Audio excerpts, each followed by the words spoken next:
Hello, my name is Joel Kirk. I'm the artistic director and founder of Discovering Broadway. Welcome to today's interview with Tony, Emmy, and Grammy Award nominee Brandon Victor Dixon. You know him from The Color Purple, Shuffle Along, Hamilton, Scottsboro Boys, MoTown, Rent Live, and Jesus Christ Superstar Live, where he played Judas alongside Sarah Bareilles and John Legend.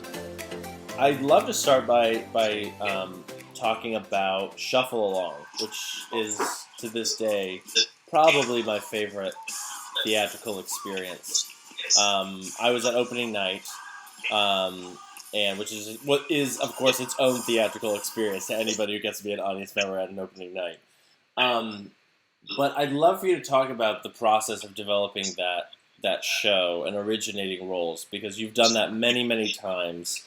I've had the blessing to be a part of, I would say, maybe 3 masterpieces in my career, and Shuffle is one of them.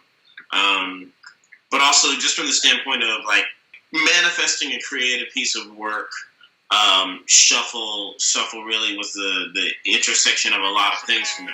Brian Stokes Mitchell has always been my idol. Ragtime was the first Broadway show I ever saw, and I was in high school, so sitting in the last row, I saw him and Audra. Justice be demanded by 10 million righteous men.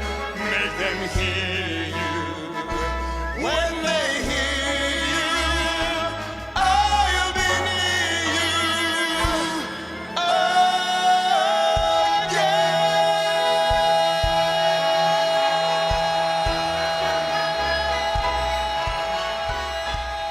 First professional shows I auditioned for was a project called Harlem Song, which George C. Wolfe did at the Apollo Theater with Daryl Waters, who was also our musical supervisor for Shuffle. And I had gotten a call back to that, but I was a sophomore, I think, at Columbia University at the time, and I ended up having to come home to do something for my mother, so I didn't go to the callback. It was a whole thing. I came back from London doing Scottsboro Boys, and like one of the first auditions I had was for Shuffle Along. When I saw the audition, and I did some research on the character of B.B. Blake, and I read the scene. They didn't reveal very much about it. One, because that's how people like to be. They like to be very hush hush about new projects. But also because he was writing it and it wasn't done, so he didn't know what it was yet. So that's the other reason why they weren't telling anybody what it was called, or you couldn't get a script, and you couldn't,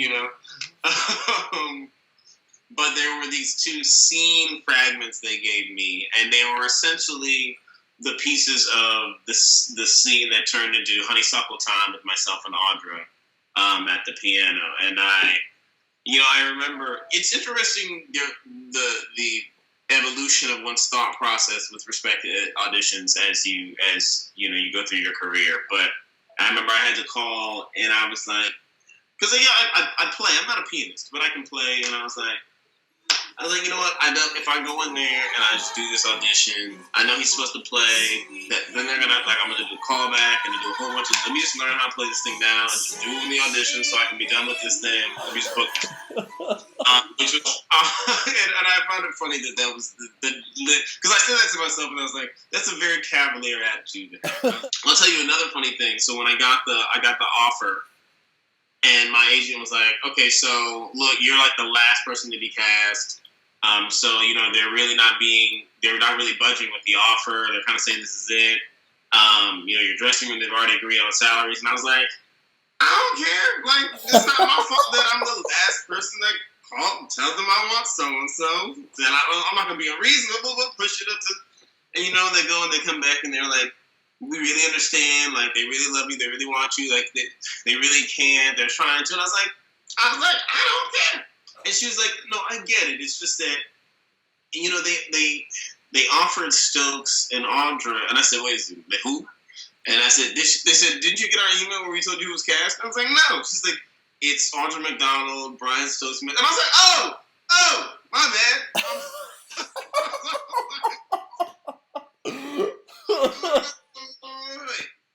I'll do it. This is I was like, I had no clue that the other principals who were Billy Porter, Audra McDonald, Brian Stokes Mitchell, and Joshua Henry. So I was like, all right, my bad. So that's how it started. So they were making the offers you're talking about. This is for a Broadway production that's how far out? It was the offers they were making were for a workshop. Okay. With a Broadway to come. So it was that first right of refusal on the Broadway contract. That's what it was. And it would have been, I think it was about, at that point, it's probably about 10 months out. Because we did 2 workshops and then we came right into rehearsal. George came up with the idea for that show when he was asked to do a show about Josephine Baker. And so he was researching Josephine Baker and then discovered that she was part of this Broadway show. He's like, she's on Broadway. And then he looked at what the show was and he was like, who are all these people? What was this show? How do I not know about that? He's like, I'm George Wolf.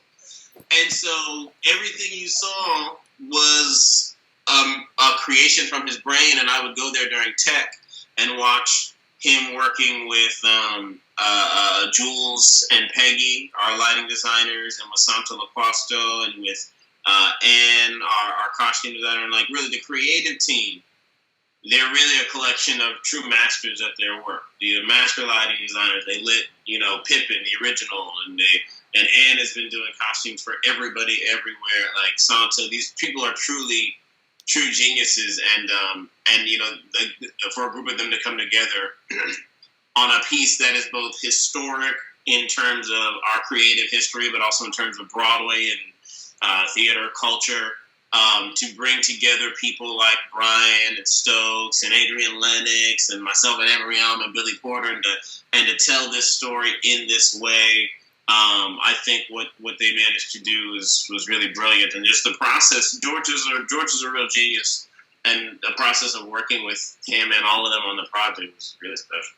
Then obviously you were headlining Jesus Christ Superstar as Judas. I'm interested in how something like Jesus Christ Superstar comes about as a live TV recording versus live theater. Is the process similar? I mean, the way they did ours, it was designed very much like a theatrical schedule. The rehearsal process was very much the same. There were things you have to get ahead of earlier, and the pre-pro was extensive and exhaustive. But for us as actors, it was very much a similar 6-week rehearsal process. The other difference was that, because a lot of us principals were doing other projects at the time, we would satellite in for a couple of days and then we'd be gone. And the ensemble would work some things and you'd learn choreography and then we'd come in and we'd come together and then John went on a 3-week tour through Southeast Asia in the middle of the project. With a project like that, you have to be careful not to over-sing when you're rehearsing because you'll wear your voice out.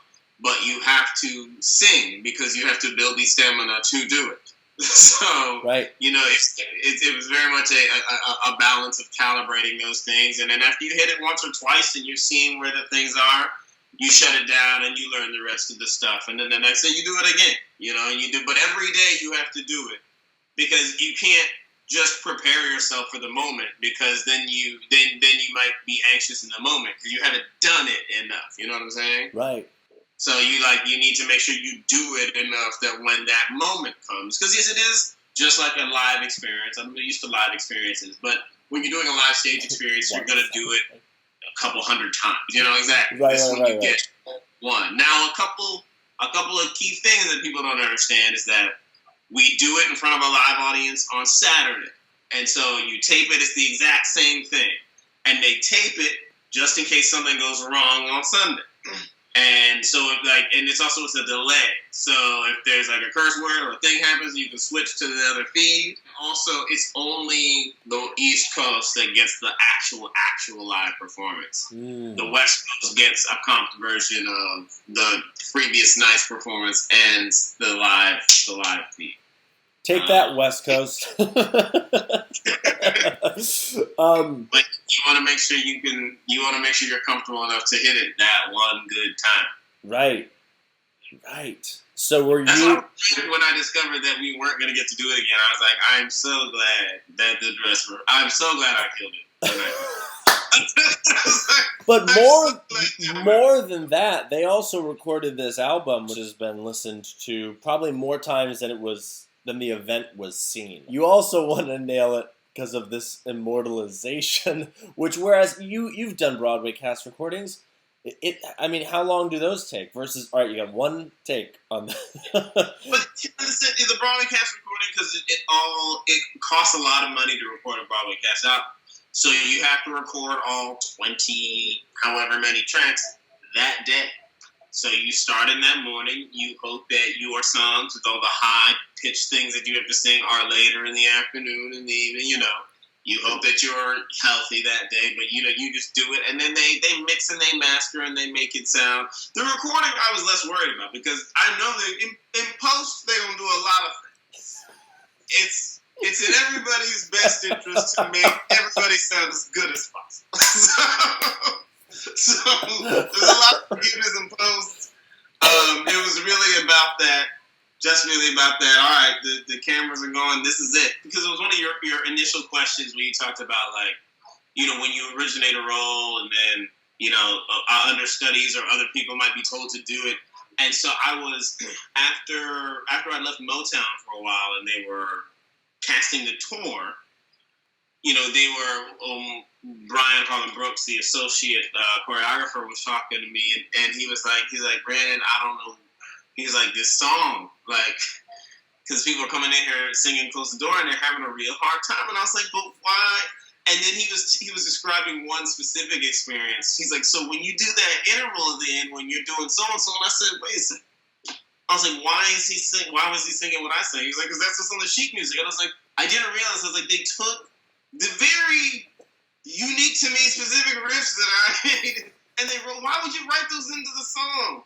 It's like when people riff differently, and also my choices were about whatever emotion I was trying to, and dynamic I was trying to express. And I was like, the fact that they would try and influence somebody to sing exactly what I sang doesn't make any sense. You have to find the way you express what I was trying to express, right? We're trying to express the same thing, but we're going to do it differently.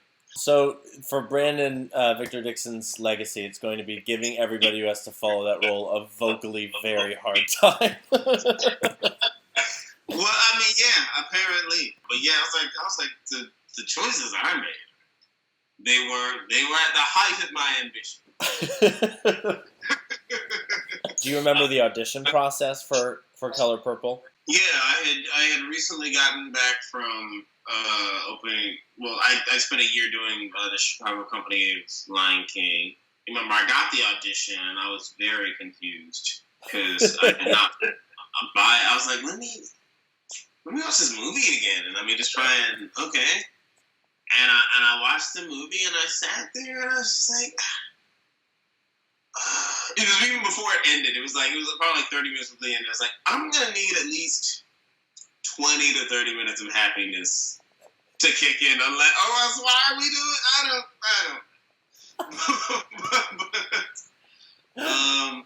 But I sang a song that I every show I've auditioned. I've used this song to audition with. I booked. Actually, I sang this song from House of Flowers called House of Flowers, and booked Lion King. Booked Color Purple, and then we went down to Atlanta to do it at the Alliance Theater out of town. When we went down there, we only had one act. They wrote the second act on us, kind of based on everything that was happening down at the Alliance. We ran at the Alliance Theater. We, broke their box office records, and it was a great time. Came back here, and we're waiting to see what happened. This is the first time that I ever had to wait and see what happens. Do you get a theater? Do you not get a theater? So I was full of youthful optimism and trust. I spent six months or something like that, bartending and collecting unemployment and then Mambo Kings, which was supposed to go into the Broadway theater, lost their investment or something went wrong with Mambo Kings, and then the Color Purple got the theater, and we got set to go to rehearsal. Would you say between Simba and Color Purple, it was then this moment of, Brandon is officially in this Broadway community, and then it was just job? Yeah, I think Color Purple was definitely it. originating a Broadway show is a rare and significant thing. And the Tony nomination was a very rare and significant thing. And so that that is the thing that solidified me as a person. It's funny. I made this reflection to somebody in recent years, and they thought I was crazy until I kind of explained it. But it was Shuffle Along. I told them, I was like, you really don't understand. I was like, yes, obviously people have known who I am. I did the Color Purple, I've done Scottsboro, I've done things. I was like, what Shuffle Along did is that it connected dots for people. Before Shuffle Along, I was, oh yeah, I think I saw him in so-and-so, and like, oh yeah, that guy from the Scottsboro he was really great, and so, but Shuffle Along was like, now for them, that guy is Brandon Victor Dixon. It's like you go from the guy who did that and the guy who did that, or the person in that too. Oh no, this person is so and so, and I think it's just one of those things that comes with experience, maturity, and longevity, and seeing the breadth of people's work and the breadth of careers, and how that holds some sort of that holds a level of value. Everyone from the outside looking in on Shuffle Along knew that one of the biggest draws was that everybody who was a leading character was a rock star. So while a lot of us knew you were a rock star, maybe people who kind of know Broadway were then like, oh, he's a big deal because he's right next to X, Y, and Z. So yeah, there was also that. Very much so. Very much so. Now you are also uniquely a producer. You've produced theater. You've co-produced theater. Can you talk about one of my favorite plays to date, Whirl Inside a Loop, and how you got involved in that? My partner Warren and I are good friends with a couple of the cast members and also the co-director and co-writer, Dick Scanlon. And, when we saw the show, I think we probably loved it for all the same reasons that you did. And, we're also a big part of my career, my interests are advocacy. I'm very much about the intersections of art and advocacy. And it is a show that deals with, criminal justice reform. For us, it was like, that's a hard subject to tackle on stage. And we thought that they did a really unique job of it. And so that was why we wanted to get involved in the play and just make sure that something like that can be seen and can be seen on the biggest stages possible, on the widest level possible. That's the goal when you see a story that's of value. Amazing. Was that your first time fundraising for a show, or what was your kind of operative role as producer? Because we weren't part of Whirl at Second Stage. We became a part of Whirl after Second Stage. Our first part of, really producing a show was Hedwig and the Angry Inch and Of Mice and Men. Can you talk about the nonprofit? Yeah. We actually, it's weird. We started last year, but we don't officially launch until May. We're called the We Are Foundation. Our goal is to use the connective power of the arts to bridge the gaps between communities. And really we do that by amplifying voices that emphasize our shared humanity. So drawing attention to creating large-scale community public works projects that use the arts as the basis for connection. What do you? We have a lot of kids that are a part of our education programs and master classes who are young artists of color. Who, when I said I was going to be interviewing you, got very excited about talking about the question of representation and what agency. Their question is, what agency do young artists of color have to push representation or to not view their role as actor auditioning as helpless? When it comes to all macro issues, macro social issues with respect to entertainment, I take this position. With respect to you personally, everybody is going to have to figure out how to overcome the obstacle to their personal desires. So they're going to, in entertainment, particularly when we talk about superficialities, it'll be you're too tall, you're too short, you're too light, you're too dark, you're too fat, you're too skinny, you're not muscular enough, you're not defined, you're not there are a variety of, we got too many of you, we don't want you. Whether there are limitations because of my race or because of my gender or because of my nationality, it has never served me to think about those things unless I'm applying them to a place of strategy. It serves me to think about those things as I capitalize on opportunities that I have managed to seize. It serves me to think about those things with respect to everybody around, right? When I make choices, how I speak, what I say, what I choose to create, what I choose to put out there, how that affects other people, whether that opens doors for people or closes doors for people, that is when those things come to bear for me. With my responsibility in creating an open environment and creating spaces for other people. It has never served me to think about how macro social issues limit or do not limit. Because there are a variety of things that are, as I approach what I want to do or you approach what you want to do, that are going to limit you or I because of who we are or what we look like but there are ways to operate around these things and then to create and expand greater spaces for you to have greater agency. But everybody has to deal with those obstacles, I think, as an individual. But you have to think about others with respect to how you move through space. Are there beliefs you hold now that you would have told a younger Brandon? Yes, and part of this is part of my perspective on this is because it is a caveat to my perspective is that some of the traditional challenges that some of us face with respect to opportunity or representation from a perspective standpoint are not ones that I had felt growing up.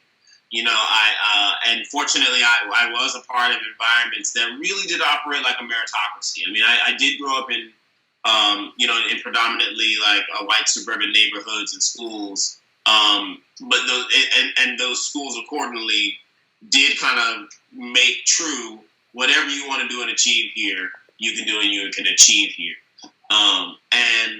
But for me, as I have gotten older and moved into different spaces and noticed more complicated spaces, again, for me, it has always been because I've always been a very self-conscious person. So I've always felt challenged on many respects, on many angles.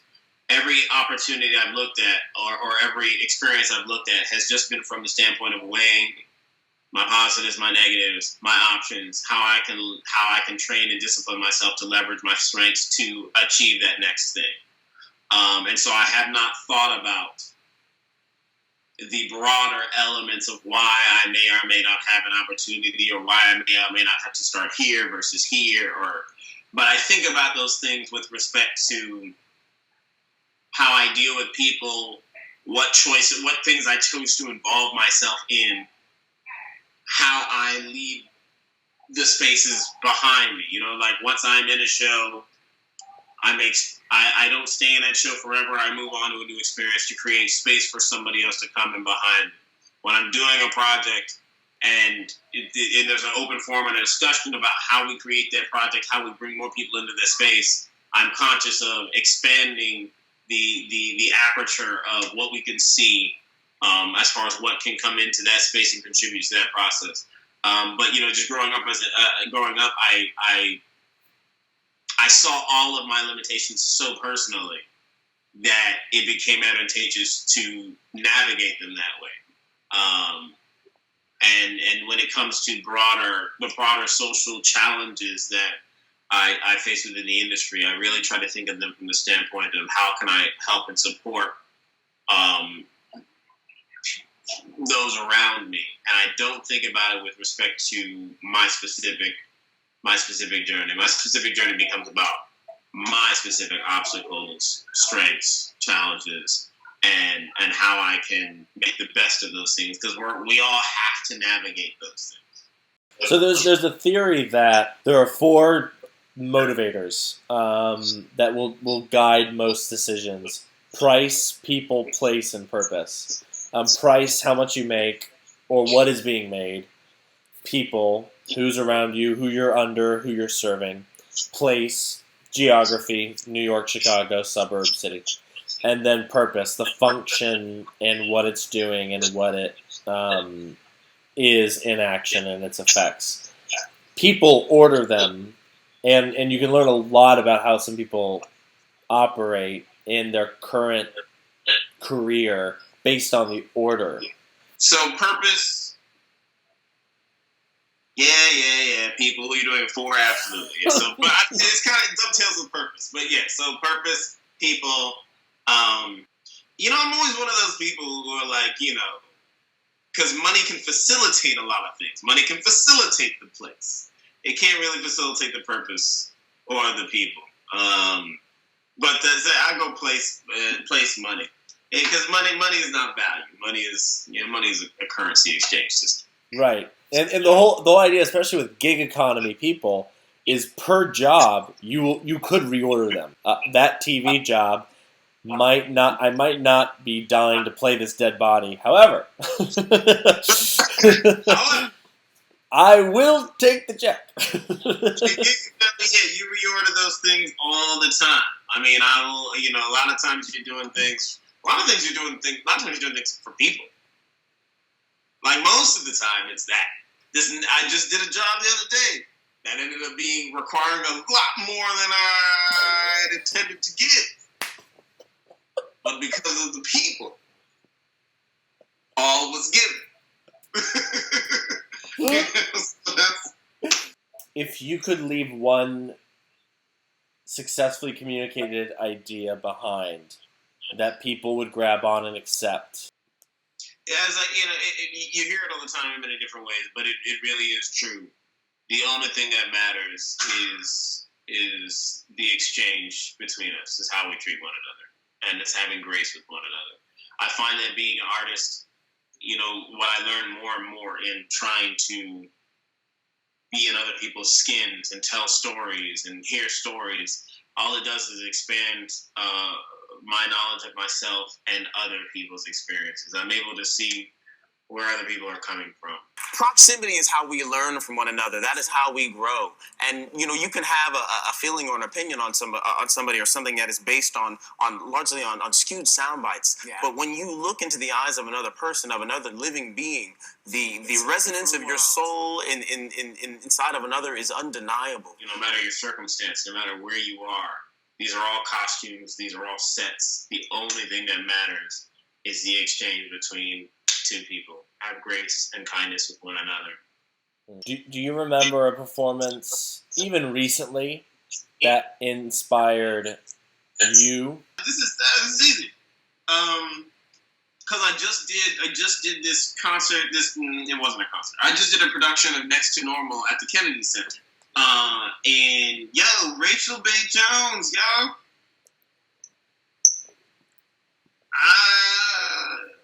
I didn't really know. And I also didn't know the show. So I was watching her in rehearsal like, is this what we're doing? Because, man, I'm watching her sing I Miss the Mountains, and it's just, it's wonderful. Yeah. Watch her just go there. She's really fantastic. I'm spending all my time where the air is clear and cuts you like a knife. I miss the mountains. I miss the mountains. I miss my love.